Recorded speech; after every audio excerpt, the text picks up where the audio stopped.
Good morning. But each one of those is recorded. So I need somebody who can whistle. Good morning, Kate. Phil did it. Good morning, everyone. How's that? Thank you, everybody. My name is Kate O'Connor, and I am with the Chamber of Commerce. And I want to thank everybody for coming here today. We appreciate it. This is the third breakfast in our breakfast series.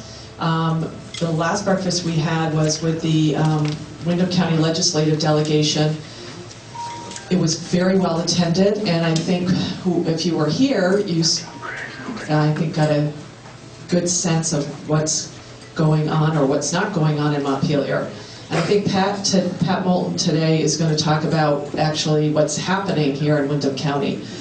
Before I introduce Pat, I hope everybody will give a nice round of applause for our sponsors for today's breakfast, Downs, Racklin Martin, and WKBT Radio.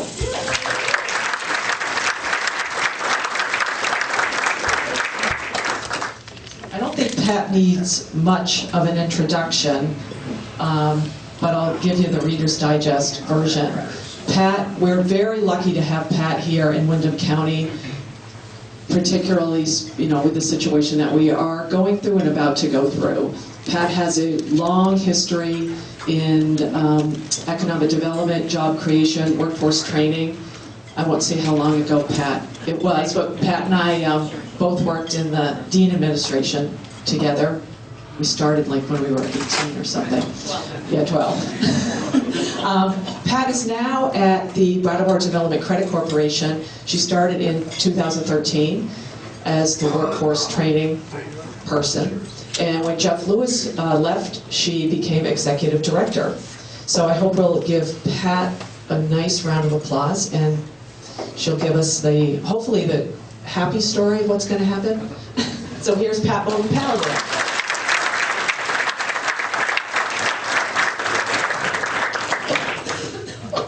Work too. Is that right? Yeah. Okay, cool.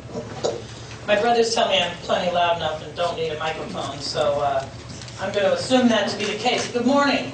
It's a truly pleasure to be here first thing Monday morning, bright and early. Everybody make sure you're well caffeinated because you're looking at a talking head up here. But I want to thank you very much, Kate, for the opportunity to be here this morning and talk with you all. It is a pleasure because I find it's really important that we help people understand we got a lot going on around here, and it's not all doom and gloom, I'm happy to say. So before I get started, I just want to recognize some BDCC board members that are with us this morning. At least wave your hand, if not stand up and do calisthenics. Dan Normando is the current president of our board. Also Carl Lind. Craig Miskovich is our vice chair. Who else we got? Debbie Boyle, Phil Steckler. I think that's it on the BDCC side. And then on the CEBED side of life, we have Drew Richards is treasurer at CEBED. Konstantin von Krustenstern is also on the board. Patrick Moreland, hiding in the back, is also on the CEBED board and has been since the beginning. And also Ross Gibson is on our CEBED's workforce committee, and very pleased to have him there. So, and a lot of other faces that are working with us on a lot of different projects and opportunities as we speak. So thank you for the volunteer time and effort you all put in, because I know it's tough. You all have your own jobs and businesses to run, but we could not do it without you. That is for darn sure. So I wanted to talk today about just what's going on. We got a lot of different projects in a lot of different areas that are BDCC and CEBEDs, and so I wanted to give you a quick overview. The Advancing the Economic Landscape of Southeast Vermont is a nice little combination of taglines of both CEBEDs and BDCC, so I put that together. If board members have never seen that before, that's why. It's brand new today. So, there we go.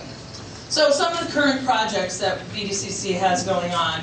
As you know, we own a little bit of real estate in and around town. I'm happy to introduce Robin Sweetapple. Wave and do calisthenics, Robin.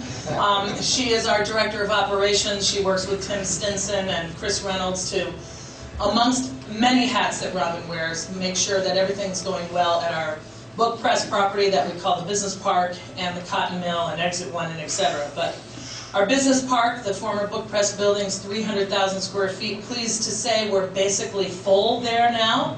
As of the cotton mill, we have 37 tenants at the Book Press, approximately 190 employees / owners of businesses. So nice to see that many cars in the drive and lots of activity there. Our cotton mill is about 140,000 square feet, has 56 tenants and approximately 153 employees, owners there. Always some turnover going on in both properties, but we're basically full, which kudos to BDCC for taking the risk and pulling those properties together. We also own the Exit 1 Industrial Park. We had a recent small purchase of land to facilitate the eventual construction of a new road up to service land at the top of the park, because we do have a couple of buildable lots up there. And we've identified road extension, getting water, sewer, broadband up there as one of the vital projects in the Comprehensive Economic Development Strategy that I'll talk about a little bit later.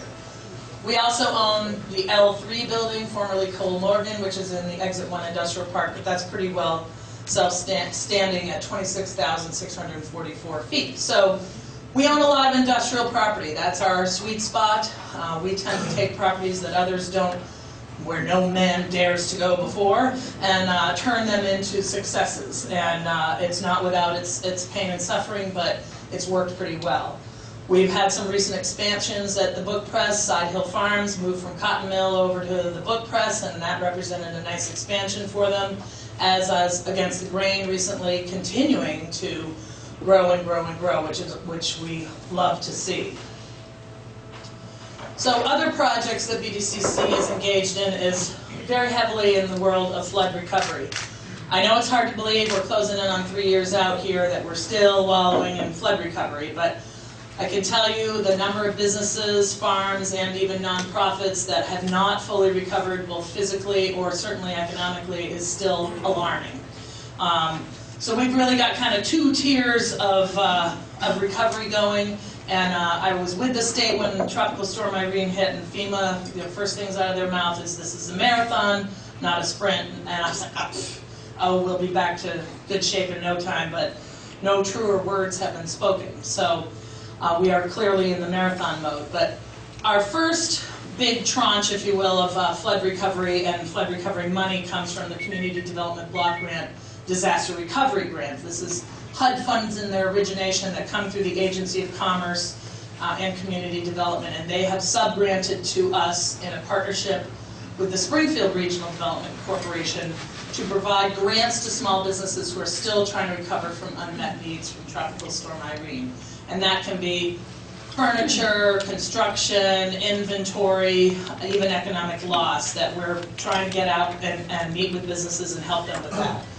We've already got $1.5 million that we have not entirely granted out yet, but are in process of granting that out to affected businesses, farms, nonprofits, etc. We've applied for a second $1.5 million to continue that work with businesses, as easily we've only been able to meet maybe a third, in some cases a half, of the needs of businesses when they come and apply for funding. So we know there's a lot of demand out there, and still a lot of businesses who just haven't stepped up to the plate for whatever reason. But we've made at least 50 grants to businesses thus far, and in process with several more. So April Harkness, who couldn't be here, she's dipping her toes in the Gulf of Mexico, if she's lucky at this point, on vacation this week. But she's doing a heck of a job managing that program for us, working with Bob Flint and his team at Springfield Regional Development. Also, we partner nicely with Wyndham Regional Commission in some of this work. Wyndham Regional tends to focus on the municipal portion of flood recovery with the same kind of funds, and then also Wyndham Windsor Housing Trust focus on the housing end with a similar kind of funds. So it's kind of a nice, three-part effort in the region to help businesses, homeowners, and municipalities. So the second half of our second big flood recovery work is work that actually Laura Sibilia is heading up for us with a grant funded by the U.S. Economic Development Administration, is to provide boots on the ground type flood recovery, if you will. We have 2 full-time flood recovery officers whose sole purpose in life is to hit the streets and identify businesses and work with downtowns to identify resources and look at strategies to rebuild deeply affected flooded communities and businesses and bring them to CDBG or hazard mitigation grant programs, whatever the case might be. So those folks have been assisting with FEMA funding when businesses wish to apply for buyout or mitigation funding. And they're also really trying to help look at building reuse and what kinds of new businesses can we get into vacant buildings. That is also the program, you'll hear more about that at our semi-annual meeting on April 22nd, because we're going to have the flood recovery officers give a presentation. That work is actually wrapping up as we speak. So the grant funding is ending, and that work will end as well, but we've made a lot of great progress. So also affiliated with that work from USEDA is the Strengthening Southern Vermont campaign. And this is we unveiled the Strengthening Southern Vermont campaign last Thursday at the Travel Industry Conference in Manchester. And I think, Kate, we've talked about trying to do something a little more specific and more in-depth, perhaps here at some point, to let folks know the details. But that was a research and branding and marketing program associated with really marketing Southern Vermont. It's again, part of the UDA grant, but it's a collaboration with the regional planning commissions, both Wyndham Regional Planning Commission and Bennington County Regional Commission, BDCC, and the 4 regional chambers in Southern Vermont. So it's a Bennington-Wyndham County collaborative. Brattleboro area chamber has been deeply involved, starting with Jerry and continuing with Kate. Mount Snow area chamber, Bennington, and Manchester in the mountains. And they've been really directing a lot of the creative and working with a consultant to help us really pull that all together. It's really research to say what do we need. I mean, one of the things when we started going out and talking to businesses post-Irene, they said what we need is customers through the door. I mean, between recession, Irene, crappy ski season post-Irene, what we need is customers. We're hanging on by our thumbs, and we need people to come paying customers. So we were able to put that tourism attraction need together with the constant refrain we are hearing from employers about the lack of workforce. Not a lack of applicants, but a lack of folks with the right skills or the right talents, particularly when you look at higher-end management, CFO types, but also technical skills, machinists, engineers, technicians. We've got a lot of people looking, but not a lot of people that can fit some of those technical or higher professional skills. So this media campaign is designed to bring in tourists and talent. And there's going to be a whole website and whole series of work associated with that marketing that will not only say, hey, come on up and visit, but consider staying here, and we have good jobs. One element of it's going to be a job board where employers in Bennington and Wyndham County can list their jobs, openings on that board that's specific to this region. So as I'm coming to look and say, oh, cool mountain biking event at Mount Snow, or great event at Stratton, I think I'll go, and then they fall in love and want to live here, they can go back to the website and look for jobs, relocation information, housing, taxes, you name it. It'll all be there. We also have some data I'm going to talk about in a little bit related to a hiring inventory that's going to help populate that information. So more to come on Strengthening Southern Vermont, but as the name implies, it's about bringing in tourists and bringing in talent, because the research identified quality of life tends to be the #1 issue when folks are considering coming or staying. And we find that to be true in a lot of cases in business recruitment. So sort of a third tier byproduct I think we're going to see is the business recruitment opportunities of this work. So I'm going to shift gears a little bit to CEVEDS and some of the current work of CEVEDS. CEVEDS is the Southeastern Vermont Economic Development Strategy. Laura Sibilia, always on her phone in the back, heads up that kind of work for us. She's just never not working, that woman, as is Robin, so, and all of our team. But sorry, Laura, to call you out there on that. CEVEDS is affiliated with BDCC. Actually, BDCC provides all staff to CEVEDS, so very close working relationship between the two organizations. BDCC also provides funding to CEVEDS along with the state of Vermont and the municipalities in the region. So one of the first exciting things is the creation of our Comprehensive Economic Development Strategy, which was filed with USEDA, and once they approve it, it opens the doors for us to apply for more funding from them for specific projects. And EDA's real sweet spot is like implementation, like water sewer projects or road projects or build new buildings and things that actually lead directly to job creation. But they also have a whole lot of technical assistance funding. And more federal agencies are partnering, like EDA with U.S. Department of Labor or HUD or EPA, and they're asking, do you have a comprehensive economic development strategy in your town or region? And if so, you literally get extra points. They're looking for fewer one-hit wonders, more comprehensive, planned, and implemented economic development strategies. So it helps us on the grant fund, but more importantly, it's the playbook for economic recovery for the region. It's our business plan. It's our architectural plan for how we're going to rebuild the economy. So it's not a study that sits on the shelf. It's literally okay, what's the next project that we have to get to? Or as we look at projects, how do these help advance the strategies of the SEDS, which are things like grow high-paying jobs, retain more 25 to 44-year-olds, grow wages and personal income. So those are the kinds of strategies that we need to be looking at. And I'm not going to give you a chapter and verse on SEDS here this morning because we've had countless public meetings, but and you can find on our website more information. We're happy to come back if you'd like to talk about that. But the SEDS, as we affectionately refer to it, because economic development does not live without acronyms. So Comprehensive Economic Development Strategy is a SEDS in the real world. The SEDS really helped form the basis for Entergy agreeing to invest $10 million in economic development in this region over the next 5 years. And that funding is coming to implement economic development projects. And we've been told and we believe that because we have a game plan, because we have organizations in place who are ready to implement that plan, it helped build confidence for Entergy to say, okay, sure, we'll help fund this. And I'm pleased to say Entergy has written the first check. There's $2 million sitting at the Agency of Commerce and Community Development as we speak, and we are strategizing now on some of those first projects that we identified early on as immediate needs for us to get things moving.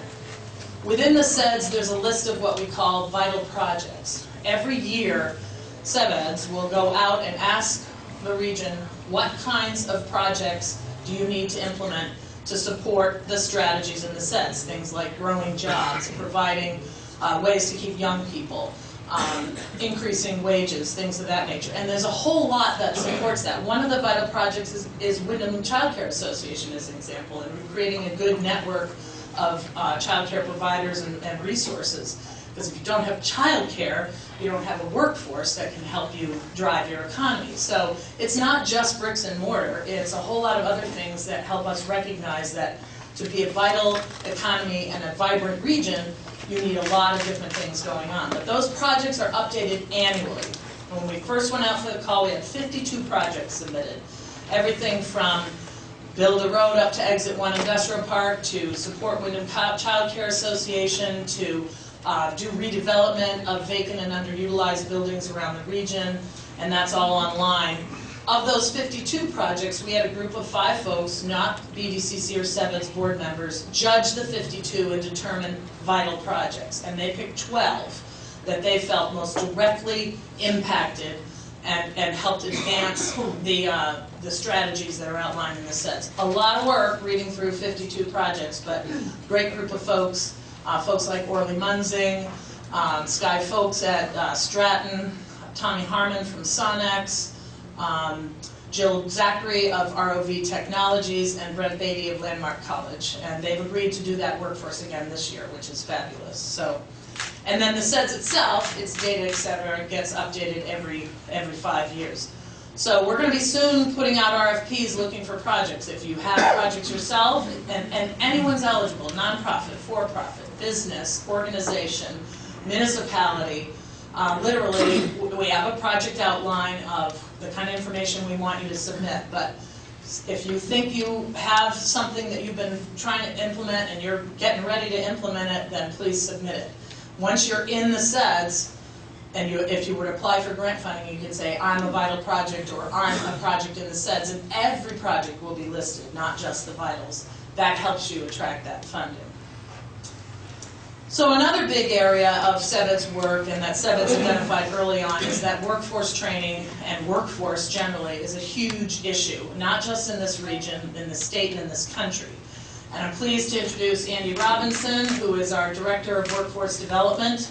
Andy came in shortly after I made the transition to Executive Director, and Andy's been doing great work. One of the things that Andy's working on is what we're calling a hiring inventory. We're asking the 50 largest employers in Windham County to project what they're going to need in terms of workers over the next 5 years, given turnover and growth. What kinds of numbers and what occupations are you going to need? So that we can start to prime the pump, if you will, with our education system to help make sure we're trying to fill that pipeline of talent. But also that data helps us helps us supply the Strengthening Southern Vermont campaign with a picture to anyone who might be looking. Look, these are the hundreds, and I'm telling you, we will hear literally, if not hundreds, thousands of jobs that these 50 employers are going to need over the next 5 years. So that helps paint the picture to anyone looking that, yeah, these are the kinds of jobs we're going to need. And on the job board, here's the openings we have right now. Yes, you and your spouse can find a job, because one of the issues tends to be, I found a great job, but what is my partner going to do if he or she can't find a job? And then we find we lose a lot of good talent for that exact reason, or they never come in the first place. So the hiring inventory will really help us there, as well as I said, working with our school system to both K through 12 and higher ed to say, how do we better align programs and create pathways so that students can see a way to get to that decent, high-paying machinist job at GS Precision, or get to that CFO job at Sonex, or wherever the case might be. So we're also, Andy's working diligently with the Workforce Investment Board, planning the 2nd annual Career Expo here in Windham County. We had the first last year, had over 500 people attend, 40 plus exhibitors. We hope to more than exceed those exhibitors this year. It's a chance for employers to say, here's me, and here are the kind of careers I have. If you have openings, great, you can advertise those. But it's really about starting a conversation with adults and students about the kinds of careers you have, so that they know. Last year, the comments from, oh, I had no idea we had so many manufacturers, and one woman was like, a lot of manufacturing. I'm like, yeah, but manufacturers have finance, they have marketing, they have human resources.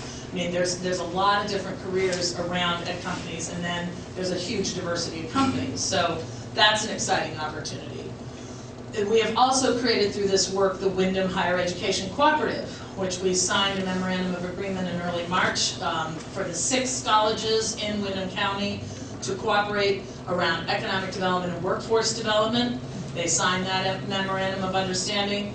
They also signed a cross-registration agreement so that a student at any one of the 6 can take a course at any of the others. So very much like we hear about the 5 colleges in just south of here and in other parts of the state that are doing that kind of collaboration.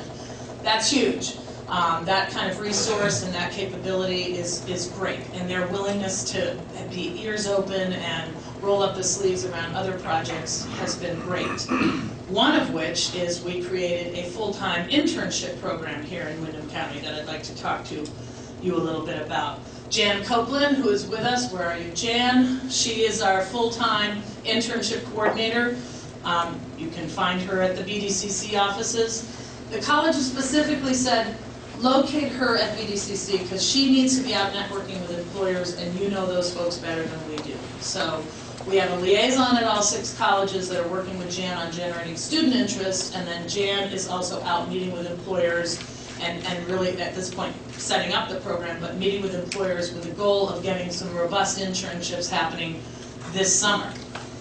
So these internships are great opportunities, short-term work experiences, so that folks can learn hands-on what this business does, what this organization does.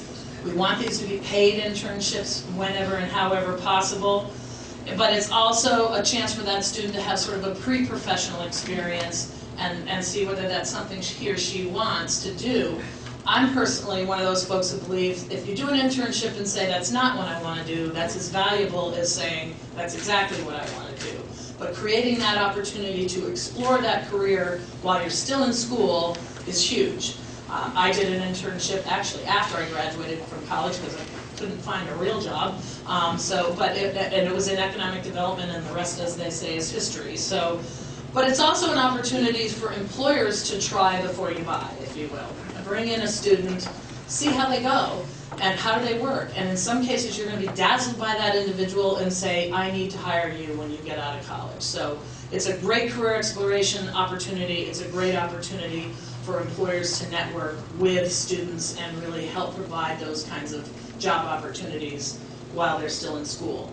The program is funded by a grant from the Vermont Department of Labor. It's really seed money, if you will, from Vermont Department of Labor. We intend to go after a second grant from the department this year to fund a good portion of operating costs, with the colleges picking up the rest, and having the colleges be fully funding the program by the third year. They've committed to that, to putting their money where their mouth is, and we expect by year 3 we're going to have a good solid base of good internship opportunities. So if you are someone who would host an intern or know of someone who would, please get in touch with Jan. She's ready to work with you. So what's going on from now on? All right, you got a lot of stuff going on now, Pat. What's the next step? Well, clearly implementing the SEDS and SEDS projects and priorities. Some of the work we're doing right now that Laura's been deeply engaged with folks like Alex Wilson and Peter Yost at Building Green and Eli Gould at Ironwood Brand on a green building cluster here in Windham County. We have been told by outside consultants we probably have one of the most unique opportunities in the country to grow this cluster around high efficiency construction and green building, in part because we have world and nationally and world renowned experts in building green located right here in Brattleboro. And we have amazing forest products, and we have companies that are already engaged in this kind of work.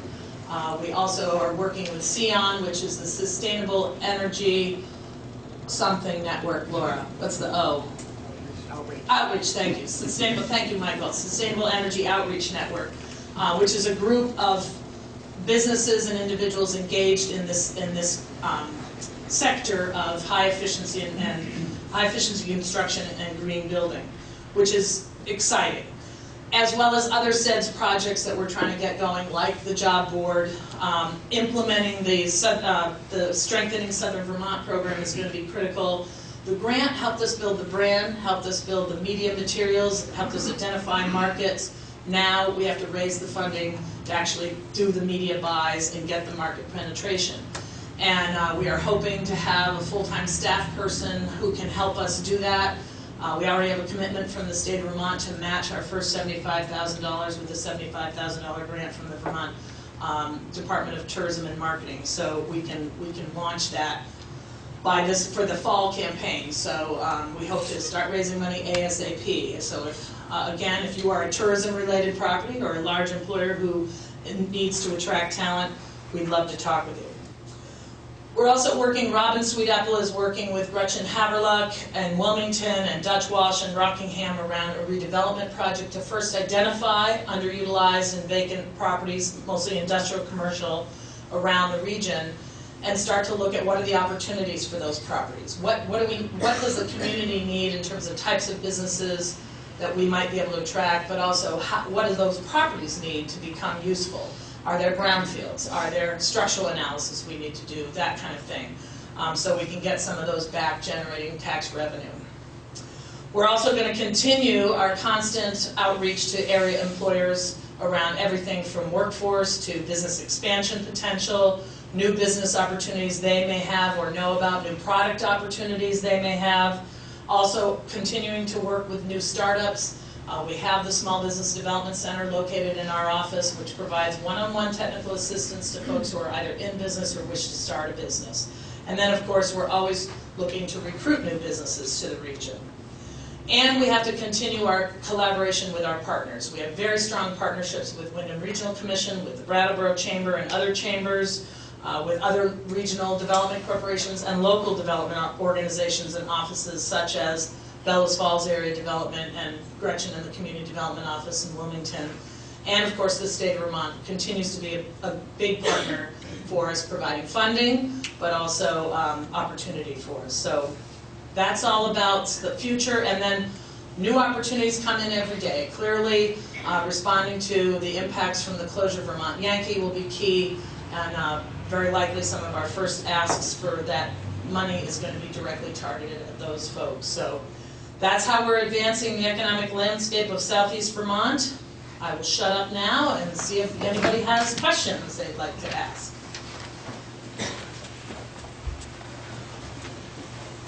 Nobody? I'll start with a question. Thanks, Kate. You talked about the collaboration with the colleges. Mhm. Are you folks working with them to sort of match what they're teaching to what the needs are? That's part of what we hope to do with the data from the hiring inventory, is to sit down with the 6 colleges and say, here are the occupations that we know we're going to need, and there's a boatload of data that the U.S. Department of Labor has about what kind of specific education and training needs each of those occupations will need. So taking that data and saying, how can you, Marlboro, how can you, CCV, how can you, VTC, help us fill this pipeline? How can you help us align your programs to be able to have your graduates take advantage of these job opportunities? The early conversations I've had with some of these colleges have been there, like, having data, Pat, is priceless. If you can tell us what you need, and we can start figuring out what can we provide in that space of workforce training, and can we get critical mass? I mean, that's the key piece. They need to make money, at least break even, if not make money. So absolutely, we're going to be working with higher education, but also the K-12 system, same kind of thing. What can we be doing in the Career Center? What can we be doing in terms of career exploration in middle school and continuing that through high school to try to help students see the opportunities that are here? I mean, we know we have a lot of young people. I mean, how many of us were 18, graduating high school? I am so out of here. I'm blowing this town, you know, and they leave, they go off to the bright lights in the big city. But the data shows that, you know, when they start to settle down, want to raise a family, they want to come back home, it's clean, it's green, it's safe, it's a great place to live. But they need to know when they leave that, yes, there are job opportunities here, because a lot of them say, well, there's nothing back home, I can't get home.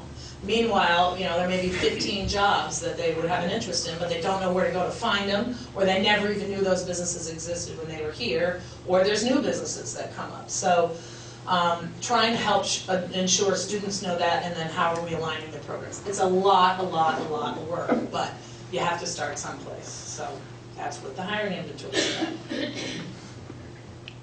Other questions? Yes, sir. Where do you go to find out more information about the program and who to talk about program strengthening? Well, that would be Laura Sibilia right in the back, or Kate O'Connor, because the Chamber is very much involved in strengthening Southern Vermont. We are going to be having a series of meetings and inviting folks to come. Very likely, Laura's flashing at least four meetings, and at least probably one public session just to let people know here it is. So if you're interested, make sure to grab my card or Laura's card before you leave, and we'll make sure to get you on the invite list.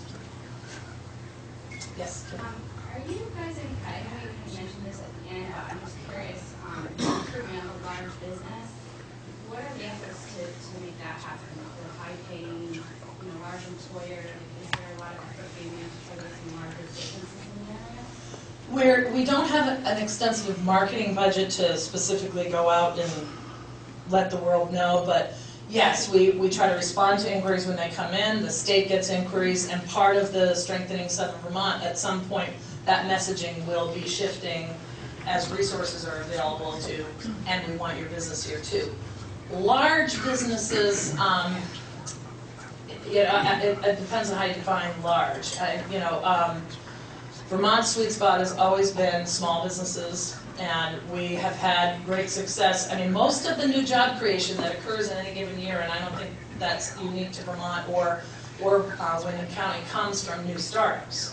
And so taking like the new chapters of the world, who at one point were 2 people and now over 180 people, let's find some more of those kind of guys, the against the grains who are growing like a weed.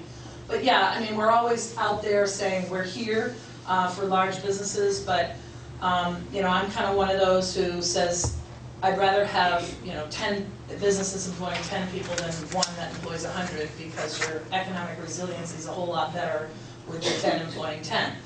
But having said that, you know, we've got some larger buildings around that can host some larger businesses, so we'd love to see them. But developing that kind of marketing campaign and strategy is we've done a lot of that work through the strengthening, and so it's a matter of resources to start to shift that messaging. Yes, sir. Actually, a two-part question. Could you explain a little bit about what you're looking for in SEDS project? And also, is there any consideration of taking some of that money that's coming in and essentially revolving low interest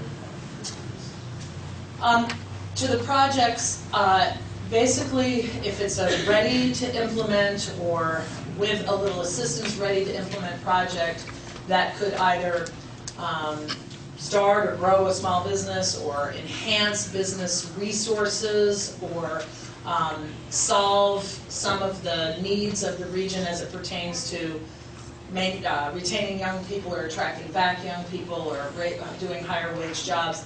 It's kind of hard, and I don't want to pigeonhole anything. I mean, there's some really creative thinking that we got in some of those projects, including one that well-written proposal that is one of the vital projects in terms of creating career pathways and really mapping that so that we can help students understand, okay, if you want to become a machinist, take the calculus while you're in high school, take the AP algebra, and then get into the Career Center to this program, and then consider that certificate program, which you can take at, you know, VTC or Greenfield Community or whatever the case might be. So really laying that out. So hard to pigeonhole that too much, but there's a lot of creative thinkers in this region, and we saw that last time, and we will. And the answer to your question is of revolving loan fund or something is yes. That clearly is going to be one of the priorities. We're trying to talk about what does that look like. Is it low interest financing? Is it royalty financing? We're trying to be creative in our assistance to business so that we can provide what they need to facilitate the expansion, but that we have dollars recycling. We don't want this to all be one-way money. Yeah, there's going to need to be matching for certain grants that are going to implement projects, but $10 million may feel like a lot, but it's not a lot in the grand scheme of things. But if we leverage it heavily, we could turn that into $100 million. And that's, I think, the objective for us, is to leverage it, use it wisely, recycle it, but also make it available to facilitate business expansions. I'm curious about two pieces. One is, what's the data show in where you're putting your emphasis versus the students staying here, kind of your grow your own approach versus recruit from outside? So I don't know, internally, you're putting 70% of the money to grow your own, you know, or vice versa. And then the second piece that I'm curious about is there any conversation, and maybe you're already doing it, about recruiting those knowledge, high-tech, whether it's in the tech industry or not, but high-tech industries where you have those incubators where you don't need infrastructure since we don't have a lot of land, but they could bring in high-paying jobs and all need some laptops. And I'm curious about this incubator. Yeah. So to the recruitment piece, really isn't a whole lot of money on the table on either yet. The dollars on strengthening Southern Vermont will probably be greater, but eventually the dollars on the how do we help train and provide opportunities for students who are already here will grow. But that project, Strengthening Southern Vermont, is ready to hit the road and ready to go thanks to grant funding. And so I don't want folks to think well, our whole workforce strategy is attracting folks from away. That's not the entirety of it. The other piece of it is clearly how do we help kids who are here and adults who are here avail themselves of these opportunities. But it's obvious that our population and our other demographics show that we need to bring in some talent. Some states have made workforce strategy a full-on immigration program of any kind of foreign talent. We're not necessarily going there as much as it's saying all these folks who killing themselves to come up and go skiing every Friday night and cry when they have to go home on Sunday, or who are up here as entrepreneurs saying, yeah, consider staying, consider making this making it your home and growing your business and or finding a job here. So the dollars, I think, eventually will be pretty evenly split. To the information technology and sort of entrepreneurship, absolutely. One of our vital projects is to create a business plan around what we're calling an innovation ecosystem. I find in economic development the terminology changes every 5 years, but it's basically a new business and incubator strategy, although innovation ecosystem, a little more robust. How do we grow entrepreneurs? And so that's going to be things like incubators, both physical and virtual. How do we bring innovation into existing businesses who may have, growing but stagnant sales opportunities, and what's that next new product that's going to punch them back up, and how do we bring a process in for helping them determine that? How the creation of venture capital or other investment capital that might be right here to help invest in these new entrepreneurs. Capturing research that happens in federal labs that could be brought into businesses here, existing businesses and or new businesses, to see whether there are new product opportunities. Also the kind of research that happens at universities that's kind of parked on the shelf, or how can we partner with universities to be strategic thinking and problem solving for technical challenges that existing businesses may have and or new businesses and startups. So it's a pretty robust system when you talk about innovation ecosystem, but we want to create that here in Windham County and be the hotbed of new technology and entrepreneurial growth. And it'll take time, but I believe we'll get there. Yes, sir. I've heard an awful lot about tax-free zones in New York State. Is there any advantages of having some sort of a industrial tax-free atmosphere somewhere? Well, I'm sure there probably would be. The question is how to afford that. Vermont has, the legislature tends to be a little skittish about what they call tax expenditures, i.e. giving tax credits so that there's not the same revenue coming in if you didn't provide that credit. What I would like to see happen is a dialogue about how can we create other incentives, and maybe there are tax incentives in our industrial parks and areas that we have designated for growth so that we can see a little more activity happening there. We're starting to learn, I don't have that definitively, but New York State's all over the airwaves, come over and get a deal and 10 years of tax-free. Well, there are strings attached to that. Not everybody gets that just for being alive or growing a business over there. I'm not saying those strings are a bad idea, things like connecting with this state university system in New York to do workforce development. I think that's clever. Okay, we're going to give you a tax-free, but we need you to help us train and teach our kids.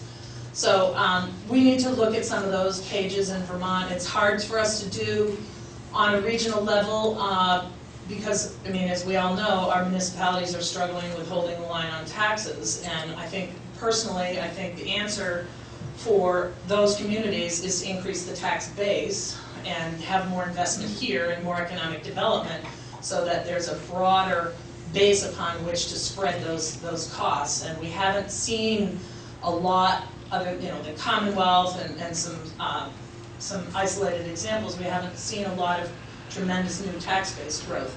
Brooks House will be one. Yeah, there's new hotels, but we need to keep that kind of thing going, and that's how we're going to continue to grow the economy and spread some of the tax burden. So the tax-free zones, I think we got to look at that carefully, and also are there other incentives we should be providing that will help incent new business, but also still generate tax revenue, because that's ultimately what we need. So, yes. How involved are you in helping with creating infrastructure with a lot of businesses in the so many areas of the world that are not covered by, good enough internet? Well, thank you for reminding me. One of the answers to the earlier question on entrepreneurism is better understanding and utilizing the infrastructure and broadband infrastructure we have in the ground already, because we've got some pretty amazing infrastructure in the ground and going in the ground. We are not as involved in incenting that investment, but we are and will be more involved in understanding what does that capability bring us. But yeah, I mean, I talked to Stephen Morse sits on the Vermont Telecommunication Authority. He's a good Newfane guy. Kirsten Bourgeois works for the state, is essentially staffing that, and I'm periodically reminding her that I cannot hold a cell phone call from Brattleboro to even Newfane, let alone Londonderry, and my productivity has altered significantly because of that, so fix it. My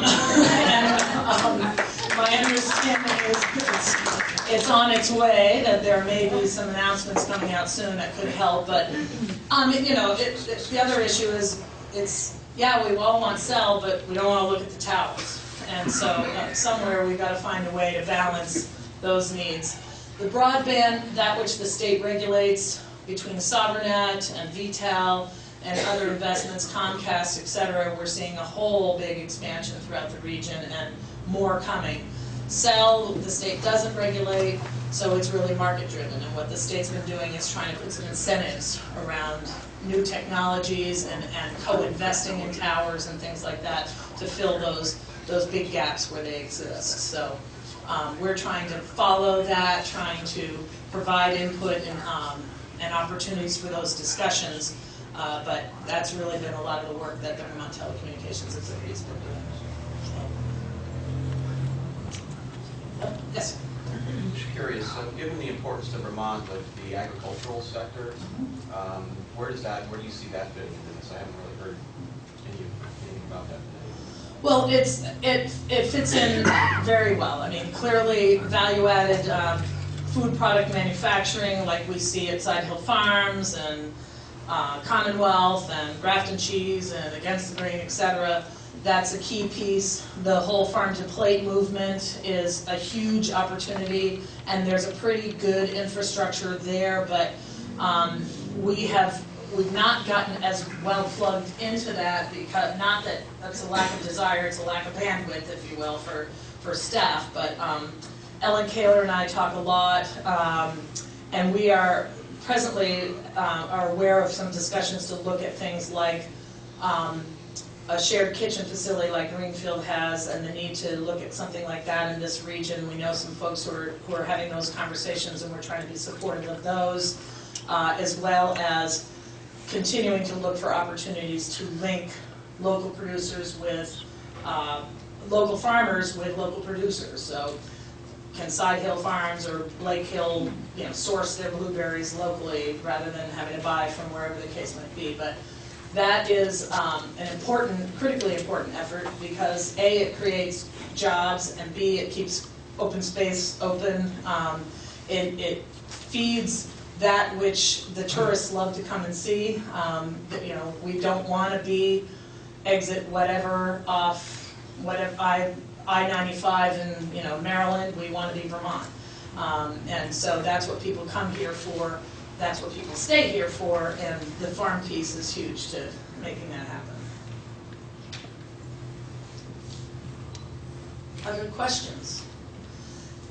If not, I thank you very much. You've been a great audience, and if you want to know more, I'll be sticking around. Laura Sevilla is with us, Andy Robinson, Jan Copeland, Robin Sweet Apple. So thank you.